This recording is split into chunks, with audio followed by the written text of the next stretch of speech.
That is Darker Half, Falling on the Loudini Rock and Roll Circus. Let me give you guys a little info on Darker Half.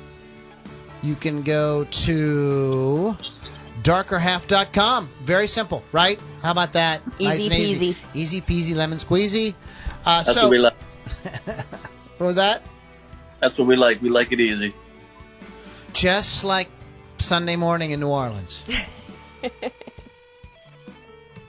So we're talking about bands with amazing rhythm sections, and Keith is going to explain to everybody out there who is not a musician or may not know what, Keith, can you please tell us, is a rhythm section? I would love to. You know when you see a band and there's a singer and they're out there doing their singer thing, you know, they're strutting their stuff and they're singing and peacocking, having a good old time, getting the crowd into it. Then you see like lead guitar players, they're just like kind of doing their musical masturbation thing where they're playing solos all day, and it's just, you know, it's that usually what happens. That's what people like seem to be, you know, it's jaw dropping for people. But what they don't realize is what's keeping that all together in the background is the bass and drums, which is AKA the rhythm section of a band. Once again, I find myself a tad bit biased by saying it, but once there's a good rhythm section laying the foundation, that's the security blanket, man. You don't have to do nothing else. Do your thing.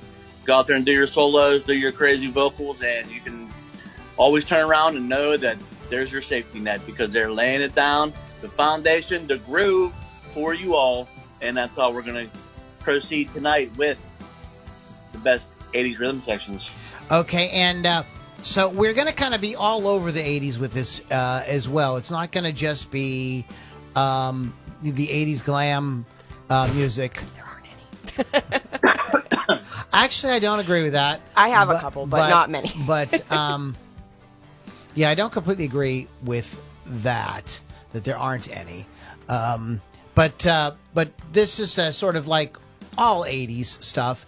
80s meaning 1980 through 1989. So we can do all of that. I think, and I don't know, we didn't discuss this before, so I hope I'm not messing up anybody's list here. However, what I would really like to keep this to is like, there were some bands that were from the 70s that did have some hits in the 80s, but we want to talk about bands that were primarily 80s bands. Yes, technically U2 and the Police technically started in the late 70s, but they're really 80s bands.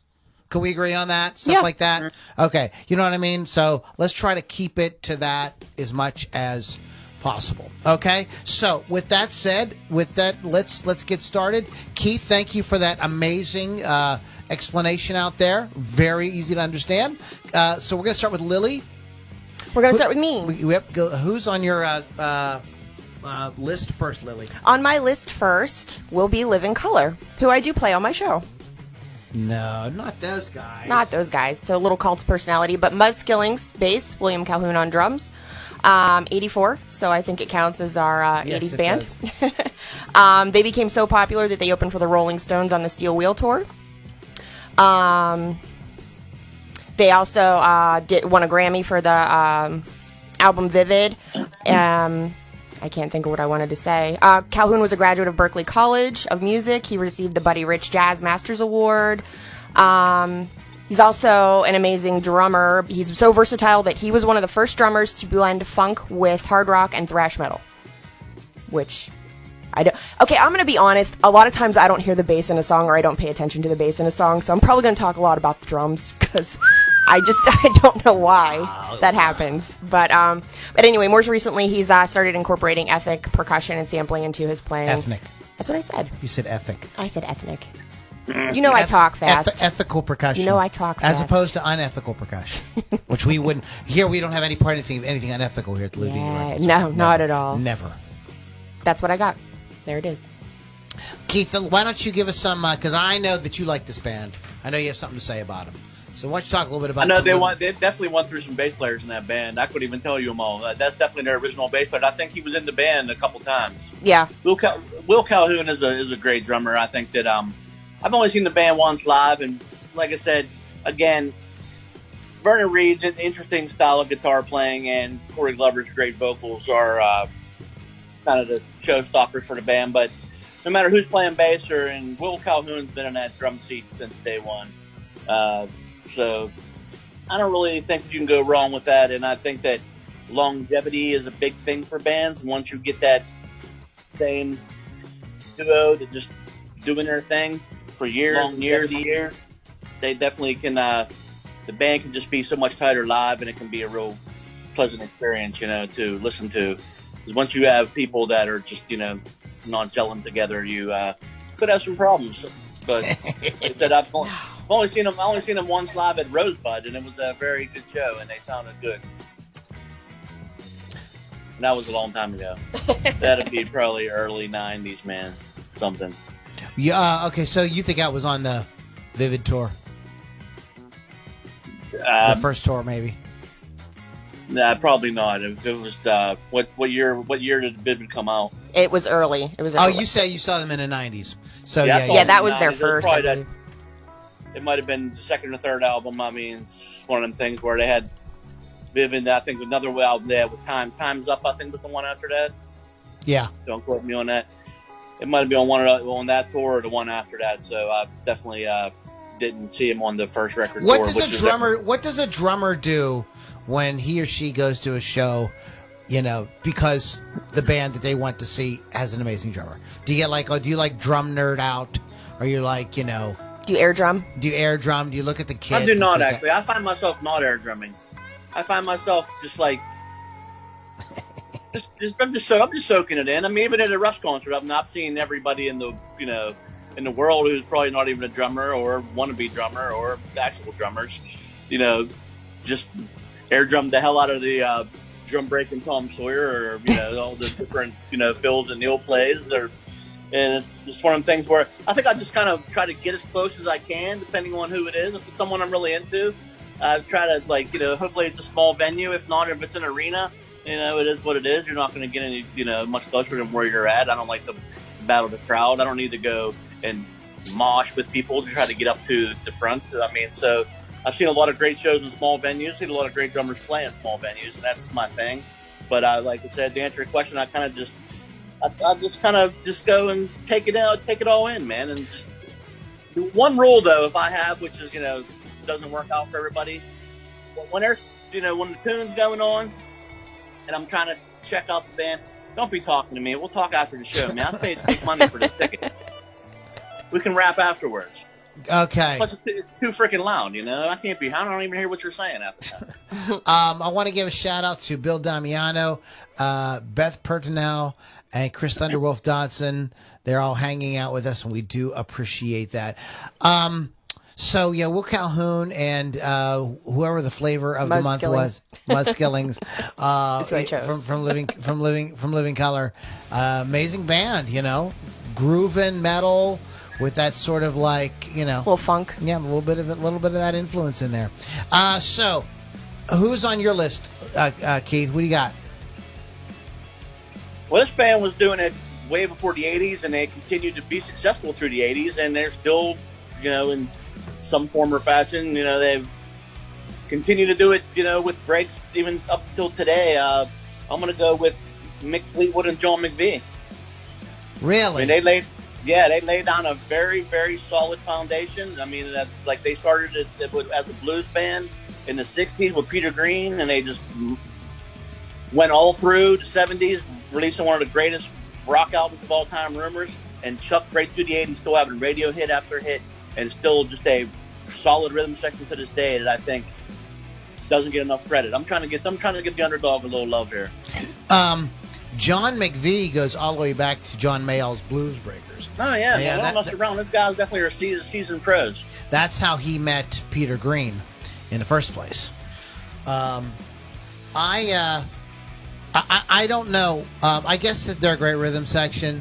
I know that Lindsey Buckingham said he had a very hard time playing with John McVie in the beginning, that they did not get along because he felt that John's playing was kind of busy, and he felt that they were sort of clashing. So just a little bit of interesting rock behind the scenes there with that band.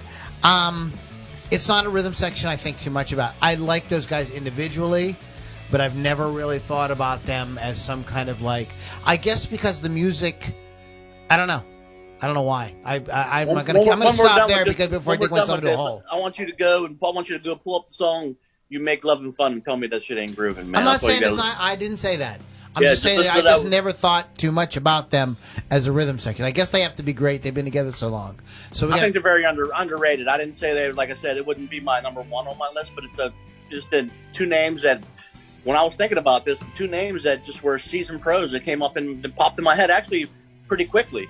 I mean, like, well, I wouldn't put them as the greatest rhythm section I've ever heard. Do they make me want to, blow my mind and make me want to go practice and, things like that?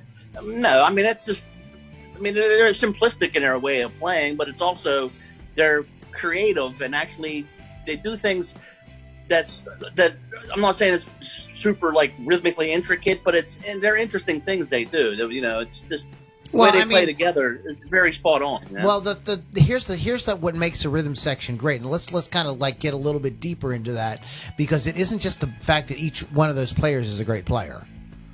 That isn't it in and of itself. That's part of it. The other part of it is how well they play together and what kind of sound do they create together. Now, this is not, so it's more like how they work as a unit than just one player is great or another player is great. You know what I'm saying, Keith? Oh, for sure. Like I said, I got some very separate put together simplistic ones on my list that are just, I like great songs. Great songs to me are anchored by a great rhythm section. A lot of the guys I put on here that are the team I have, or the rhythm sections I picked, some of them just, not be the most, great musicians I ever heard, but at the same time, they work well together. That's what I was looking for, and they anchor great songs. Well, I'm going to pick two guys who I think anchor things very, very well. And especially the bass player is not really known for any kind of crazy chops or anything. And I'm speaking about Adam Clayton and Larry Mullen Jr. from U2. They're on my list. Yep, and I figured you would agree. That's a great band. A lot of people don't like it. A lot of people that don't like that band, I think they wrote great songs, especially in the 80s. And that band is solid live. And Larry Mullen probably don't get as much credit he deserves. And Adam Clayton is, like I said, he's not technically blowing my mind what he's doing, but he plays. Now he always has good tone. He plays simple and solid. Yeah, he's the kind of Michael Anthony kind of that band, except he doesn't sing. Right. But I think that they could just really, like, you listen to something like Where the Streets Have No Name, which is this pulse, and they are just really, really well locked in. Sometimes keeping that very simple but grooving feel, like the whole way through something like that, can actually be a real challenge. I remember reading an interview with one of Prince's guitar players saying that the key to playing rhythm guitar in that band is to just stay on your spot, don't vary it, and that is definitely how the groove works, is really being able to, like, when you're playing that kind of music, something like U2's music, where there's not a lot of, Rush is a different example, but U2 is this example. His band, you've got to keep that steady thing going. It's got to be pulsating. That's what kind of, and that's what gives that's why somebody like Bono can have so much freedom to go all kind of different places with the melody and how he performs and everything, because he knows he's got this amazing foundation behind him. I think just a classic rock and roll rhythm section, not classic rock and roll in the sense of Aerosmith or Led Zeppelin, but classic rock and roll in the sense of what, just holding that down and really making it thump. So I have U2, Adam Clayton, and Larry Mullen Jr. on my list. Who do you have, Lily? I'm going to stay with my funk and do Extreme. Pat Badger. Lily is going to stay with her funk. So get the funk out. Pat Badger and Kevin Gary, formed in '85, so fits in our little thing there. Very well known for their funk metal style, and if you go beyond the ballad, those of you who only know the ballad. Yeah, if the only song you know by Extreme is no more tears. More than words. It's more than words. Then shame on you. You have two options. You can turn the podcast off right now and go listen to Extreme's catalog on Spotify or YouTube, or you can just go away. Just give up. Because it's not going to work for you. Starting with Badger, he was heavily influenced by Queen, the Beatles, Zeppelin, Monster bassist. It shows in every single song he's performed on. He does also some of the higher vocals for some of the songs. And Gary is the drummer and one of the co-founders of the band. And he's actually now an artist manager. So he that's actually why he left the band. His credits include Smashing Pumpkins, Godsmack, Creed, Steel Panther, Jason Bonham, and Joe Perry, plus many more. So they know what they're doing. He knows what to hear. So yay. The Joe Perry Project. Yes. What do you got to say about Extreme, Keith? I'm all going to refer. I feel like Keith. we've mentioned them a lot lately. I'm gonna put this. I'll put all these out to Keith because Keith is a drummer. He is he knows what a rhythm section is supposed to do. So you want to comment on Extreme? On this one, I'm gonna have to just take you guys' word for it. I mean, I know their hit songs.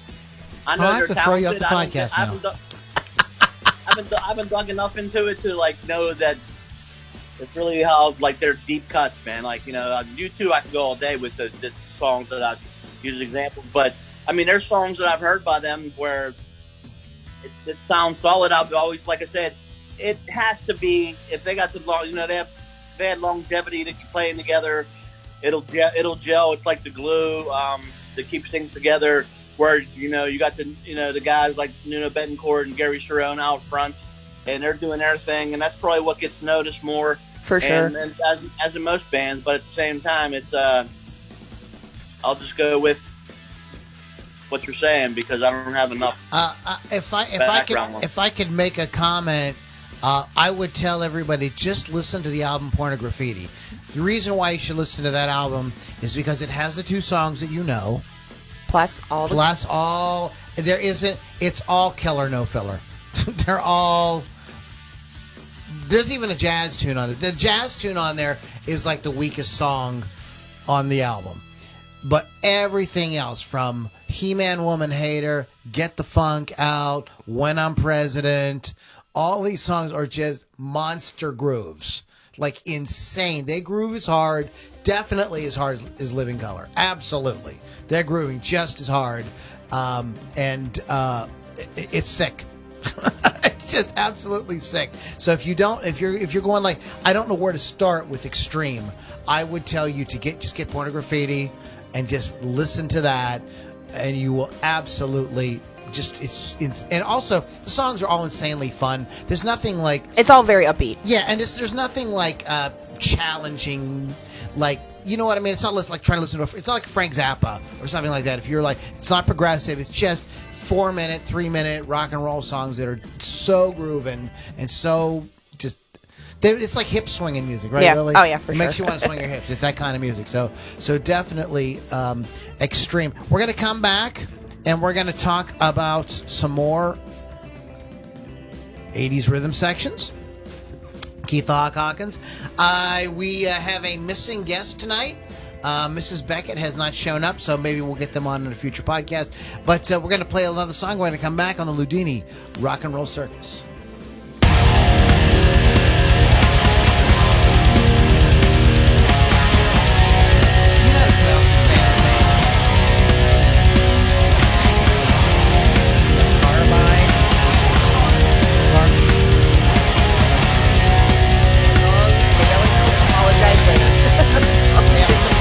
Song. Remember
The band is called Nicarbide.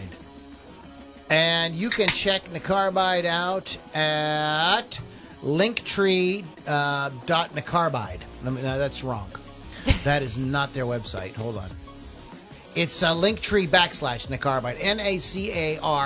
NACARBIDE. We started the show, and these guys, I'm going to tell you where they're from.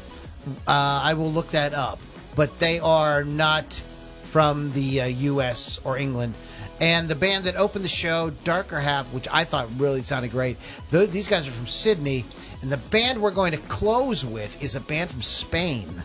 Ooh, I so love we're like that. we're like all over. It's like around the world with rock and roll. Around the world in 80 days. In Loudini 2 hours. Rock and Roll Circus. Or an hour. You know, Keith was talking about, we were talking about rhythm sections and drummers and bass players, and Keith was saying at the beginning of the show how he had sent a snare out to Wolf's Customs, and they did this amazing hollow flash finish on it. So I want to encourage you guys, if you play, go to wolfscustoms.online. They are awesome folks. They know what they're doing, and they can make your musical instrument. Look, just. I said, just, Lily. The Carbide is from Bangkok. Bangkok. They're from Bangkok. They'll do something real nice, Clark. Real nice. Just, and make it, hey, Clark, make it nice. I'm going to get something special for you, Clark. Something real nice. I can't stand you two. It's not Christmas time. Stop it. So rhythm sections, and go to LouLombardiRocks.com. Yes, we had a little issue at the beginning. We weren't live over there. There was a glitch We are in the now. Matrix. It's all good. We're on YouTube. Shout out to everybody watching: Bill Damiano, Kevin O'Connor, Bet Pertnell, Chris Thunderwolf Dotson. We're gonna try to hit all y'all later. Todd Kane, Greg Richards. Yay! Yes. Y'all rocking that. And I've got my cool Johnny Cash shirt on. I just got this today at Target. This is like a black and white. It's a charcoal. Yeah, it's like it's really neat. With two guitars. It's got the and whole Jack Daniels thing going on there. Yeah, and it says Tennessee 3 on the bottom. And Lily is looking very fetching.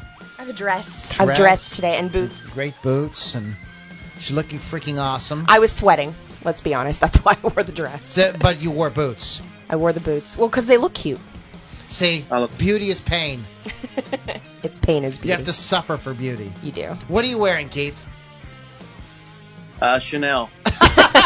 Number 5. Number 5. It smells delicious.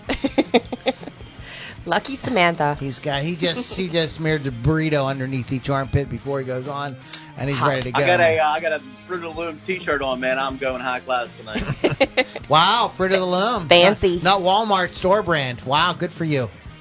They won't give me change there. We're having a change shortage. Nobody has any coins. Where the hell's all the coins at? I guarantee you if they empty all them Coinstar machines, they'll find some coins in there. I got a whole bucket full of change. Oh, I should keep my mouth shut. Yeah, you're going to get raided. So we are talking about rhythm. To the beat of the rhythm of the night, dancing to the morning light.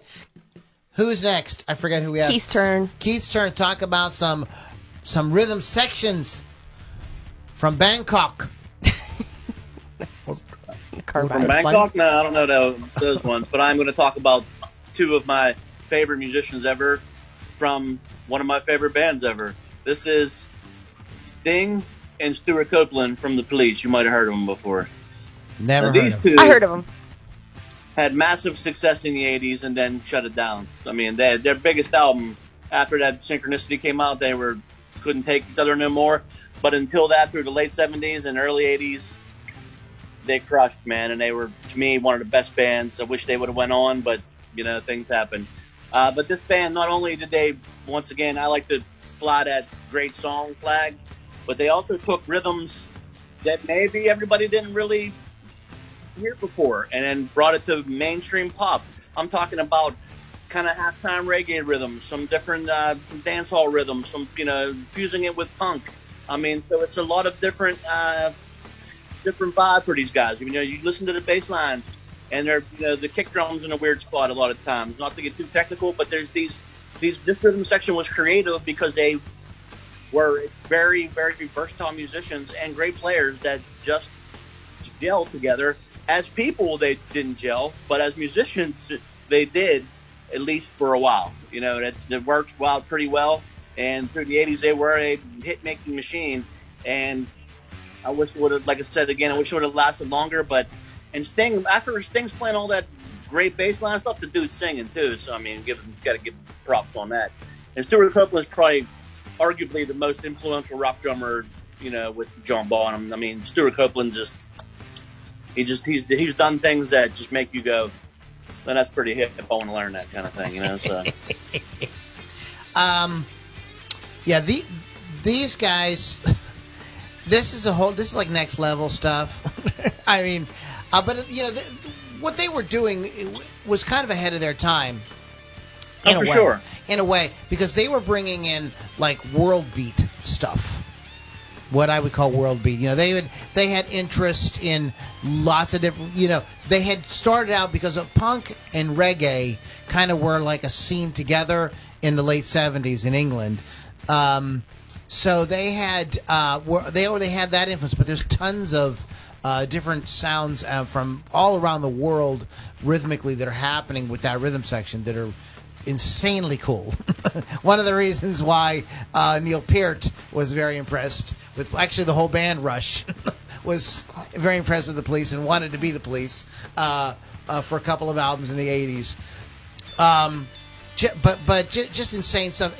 There are some great documentaries as well. I have not seen Andy Summers' documentary. We've seen Stuart Copeland's, and I just want to give you guys. This is very cool. If you can see it, I believe it's on Prime. When he started the tour, either somebody gave him a Super 8 camera or he bought one. I can't remember how the exact story goes, but he filmed everything from the very beginning. And he sat it right back there by his drum set. And if you're a drummer, this is a must-see documentary. You have to see it because you're going to see all the stuff that Stuart's doing with his hands, right live as he was doing with them. And there's a lot of hilarious moments as well. But he sort of tells the story. He's pretty diplomatic about it, about how it ended and how things progressed and why they felt that they weren't going to be able to go on. He doesn't get into Sting bashing or anything in there like that. It doesn't really go in that direction. It's not salacious at all. So check it out if you can find it. But yes, you Police fan, Lily? I am. I'm a Police fan. I mean, how can you not? Like, legit. I mean, like, Lily's into, like, Motley Crue and all these bands, but she's like, no, I can. There are things that you would be surprised that I like. I what I'm saying is I think that this is a testament to what an amazing band that was, how they could break so many. I mean, Keith, the Police were played on the hard rock station here in Pittsburgh, and they were also played on the pop stations. I mean, I heard King of Pain on every station. Yeah, for sure.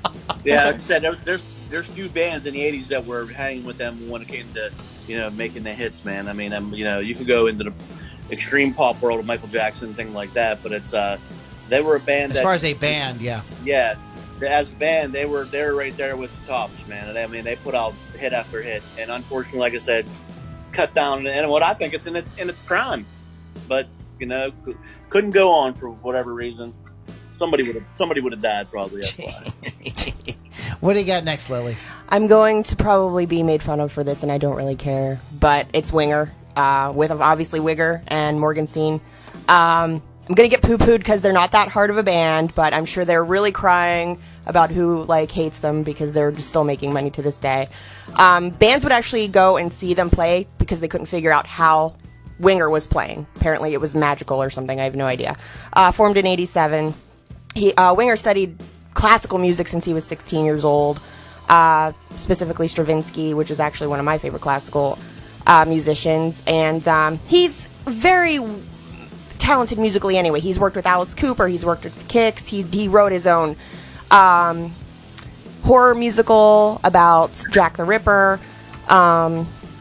Saucy Jack. It's called Get Jack. Oh, Get Jack. Rod Morgenstein, who is a music educator at Berklee College in Massachusetts, is also, of course, the drummer. Very versatile, can play many styles of music. He's also known for a jazz fusion band, Dixie Dregs, so he knows his stuff as well. So. Keith, do you want to tell Lily or should I tell her? Oh, no. What's that? We did a podcast called Why Winger Doesn't Suck. Winger doesn't suck. but a lot of people think Winger sucks. We after one of the podcasts, we were talking about what amazing musicians they are, and Keith was like, we should do a podcast called Why Winger Doesn't Suck. Thanks, Beavis and Butthead, and we for ruining that. And we did a podcast, and they are. I mean, Rod Morgenstein, dude, Keith, come on, chime in on this, buddy. I mean, badass.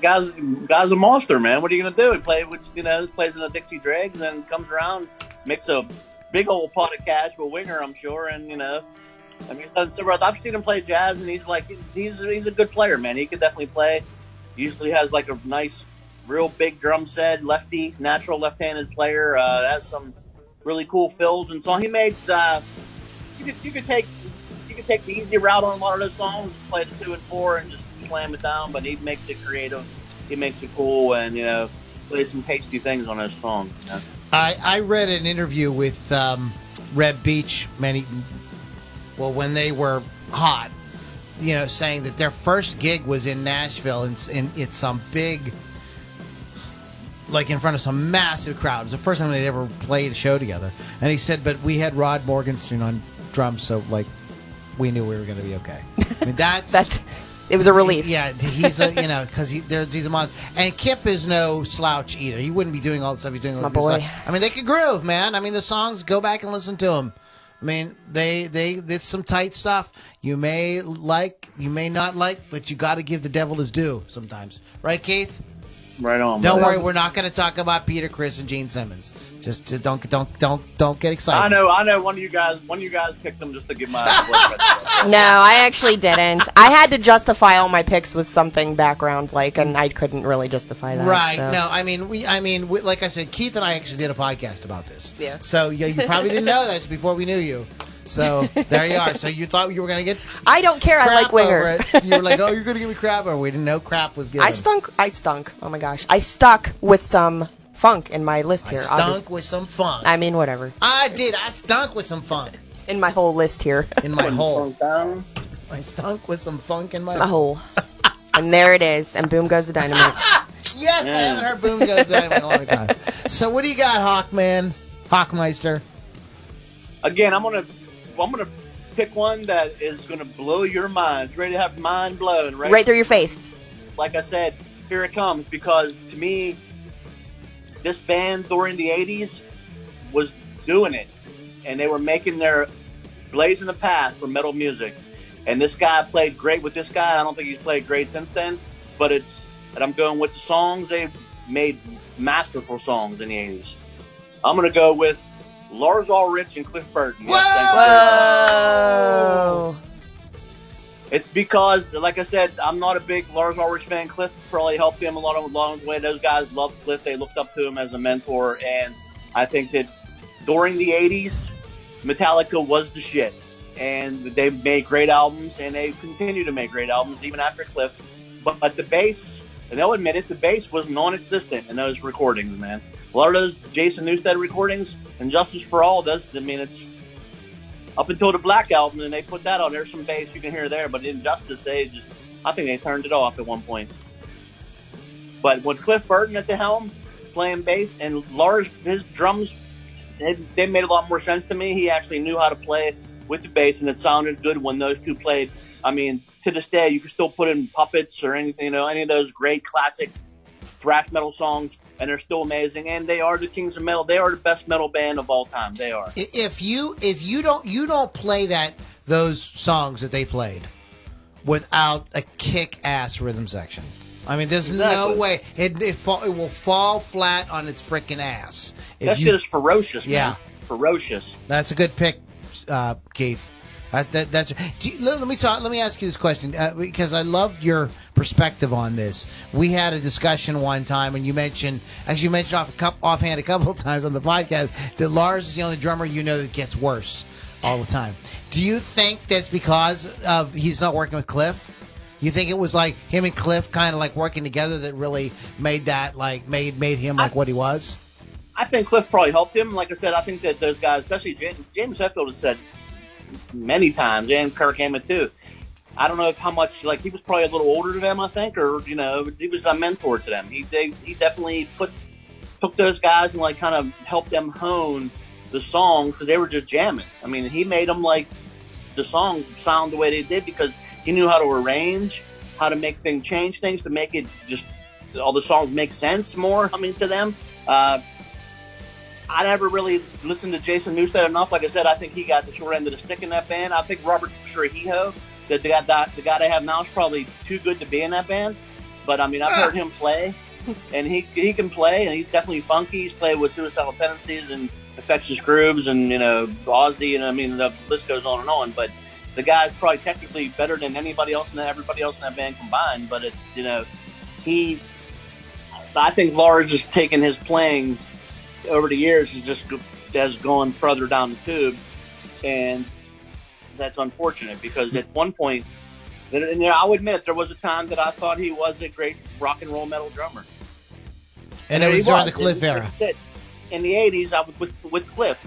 That's why I picked that. So I made sure to put on my notes that since we were talking about the 80s, definitely Cliff Burton and Lars Ulrich as rhythm section anchored some great metal songs, some of the best metal songs of all time. Excellent. And I'm really glad you brought that up, Keith. That is a great topic, great point. What do we got next, Lil? I have Dream Theater next on my list with Mae Young and Portnoy. Yes, I chose Portnoy. The band formed in 85. Obviously, we already know that.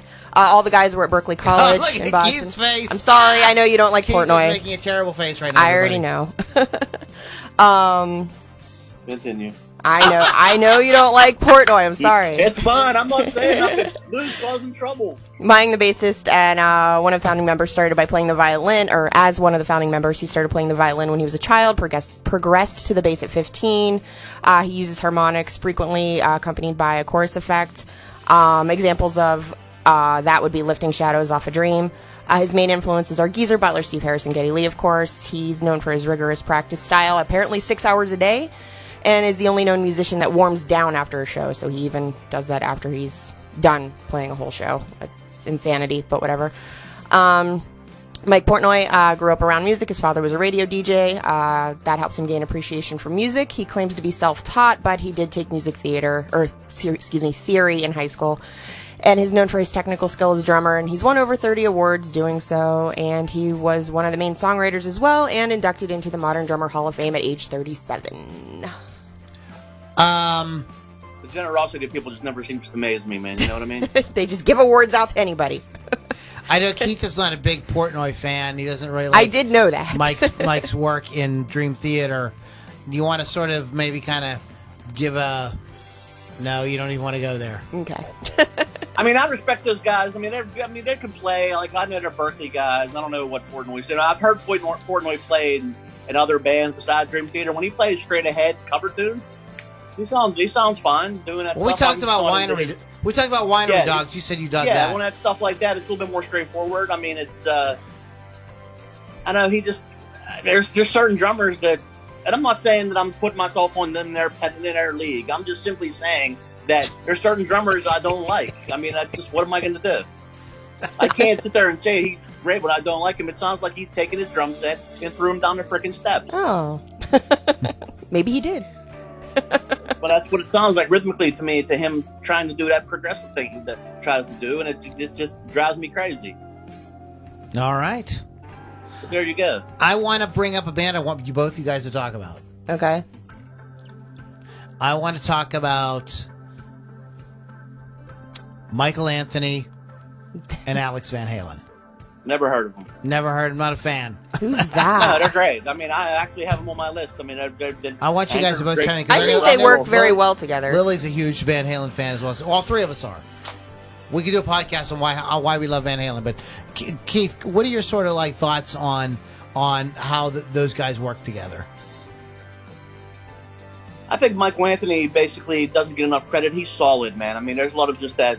But people say, "Oh, he's just going to pedal the bass the whole time. He's doing the bass pedal. It is this Michael Anthony thing, one string, and he's doing that." And it's like, well, he's delivering solid bass lines, man. You think what are you going to have? Somebody's going to have Jaco Pastorius playing Van Halen so he can upstage Eddie?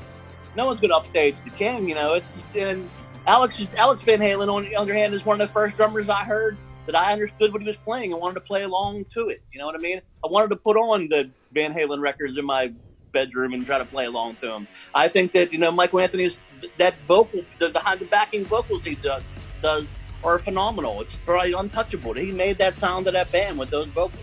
So no matter who's singing in the band, those high harmonies are Michael Anthony, and he's laying on a solid bass line and singing great harmony vocals too. And I think that that's a combination you don't find on every street corner, kids. That's what I'm saying. I think that what's unfortunate about the Van Halen situation is I don't think that Alex Van Halen gets enough credit for what an amazing drummer he is. And that is a kick-ass rhythm section. And if you want to talk about two front people who really were kind of off in outer space doing their own things, David Lee Roth and Eddie Van Halen are both like, they're like out there, like with what they're doing. And that does not work.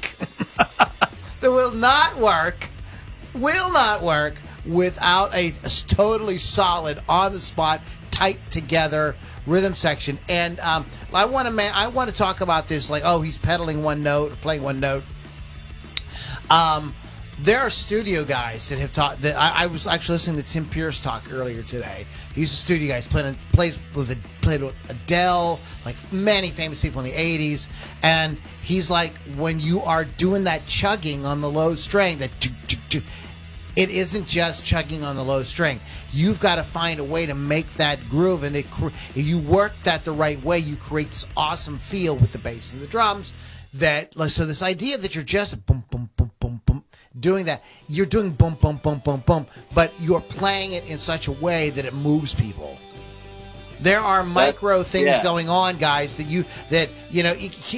a full-time musician, and he's still kind of like, is thinking about and learning about and stuff like that. But guys like that aren't playing full-time and guys that don't play at all don't understand. We just know that it feels great. That Running with the Devil, the real other reason why that works is because, like, the pocket that those guys create with that blomp, blomp, blomp. I mean, there's micro things going on there that they have. And that's what makes a great rhythm section. They're just locked in and giving you that great feel. Make you want to get up, Lily, and swing your hips, right?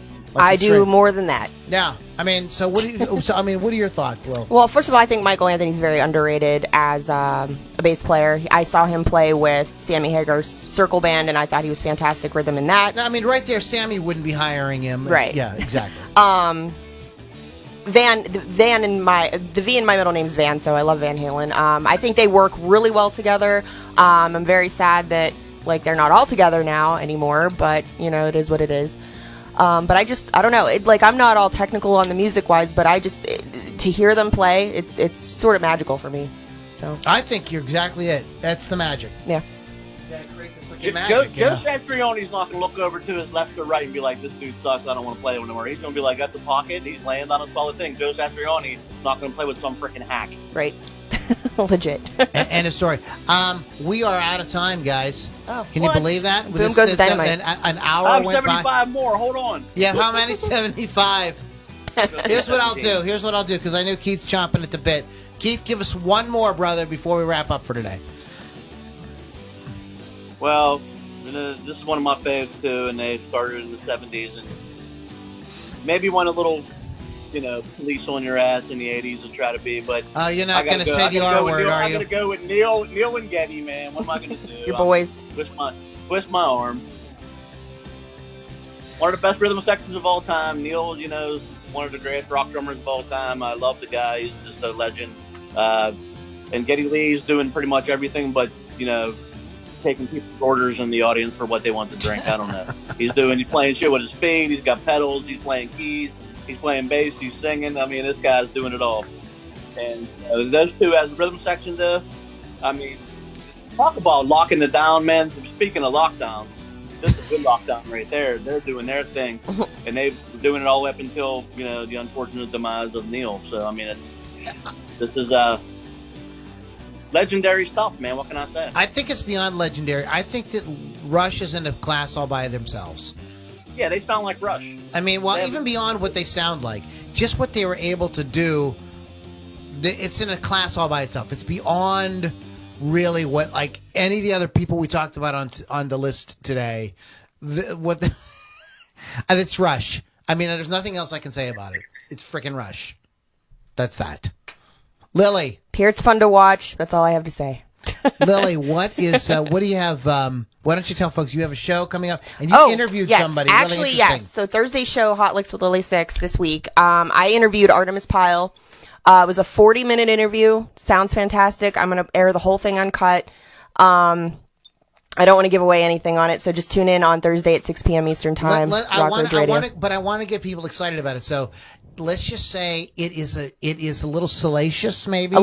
It's a little bit that. Yes, he has a lot of very strong opinions about people's wives who were in the band. So I think that this sounds like a lot of fun, and I want to check it out. You guys need to listen to it. And what night again? It's Thursday at 6. The actual interview will be on right before 7:00. So I would tune in probably about 6:30.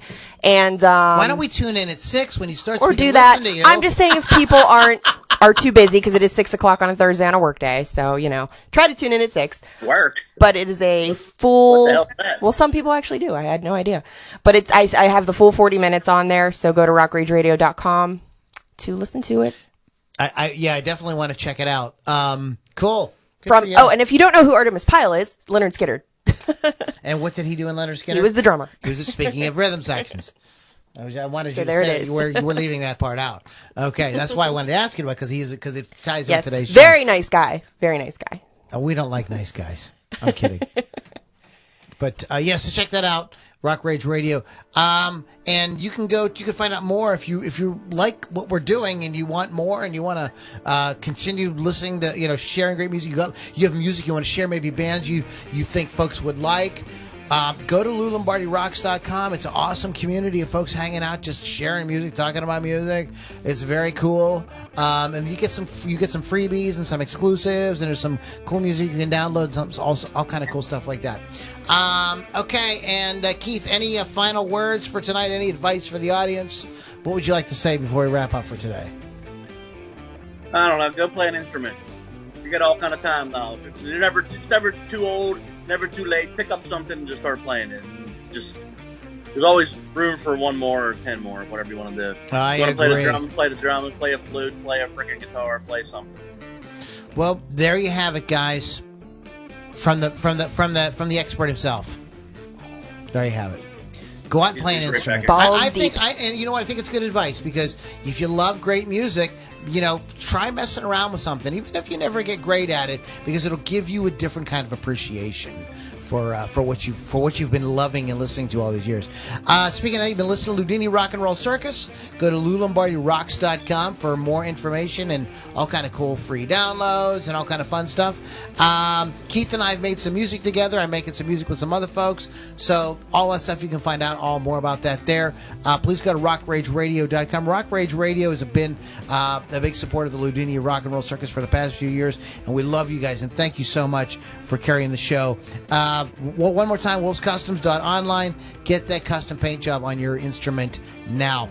We're going to wrap up, but if you want to continue to hang out and you want to talk a little bit more and you want to hear the real dirty jokes, please go to LouLombardiRocks.com. Totally free. You can check it out. All right, guys, we're going to get out of here. We've got one last band to play for you. I promised. These guys are from Spain. They're called Streamer. No Doctor on the Loudini Rock and Roll Circus. Oi.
my blood. No, doctor.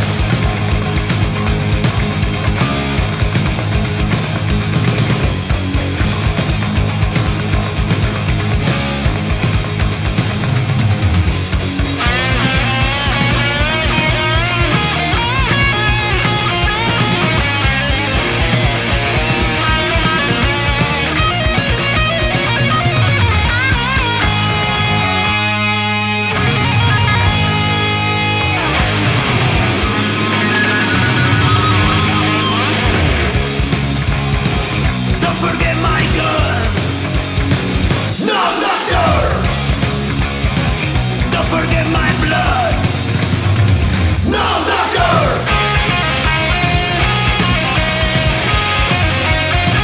No, doctor, please.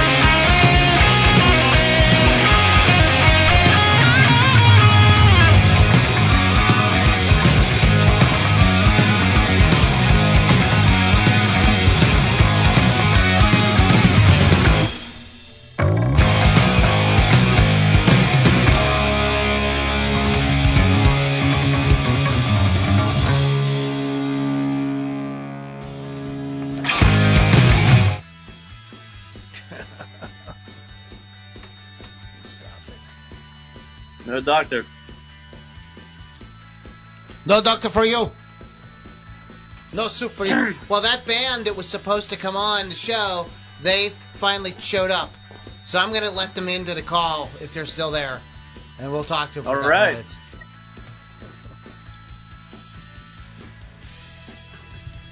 Are you guys there? Hello? Hey, Lou. Hey, you missed it, man. You guys are an hour late. You're joking. I'm not joking. Sorry. Fuck. It's okay, Jim. It'll be all right, man. We do this every week. We'll make it work out. Wow. I can't see you. Can you fix your camera? Yeah, hold on. It's dark in here. Hold on.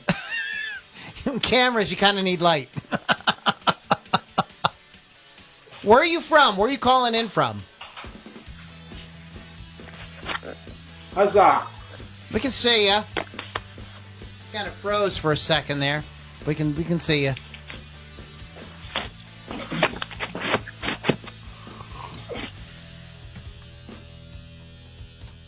You there? Okay, there you guys are. So where you got? Where you guys? I don't where know you what Dave is. How you do? Anyway, thanks for not. Thanks for having us. That's no problem. We'll get you guys on again in another time. What we do is we wrap up the podcast, but then I have a private community where we continue on for a little bit, like another half an hour. You know, kind of. Then we can get to be a little, you know. Right, Lily? We can be a little ruder. A little racier. A little racier. You know, we can be a little crazy. We can get a little nasty.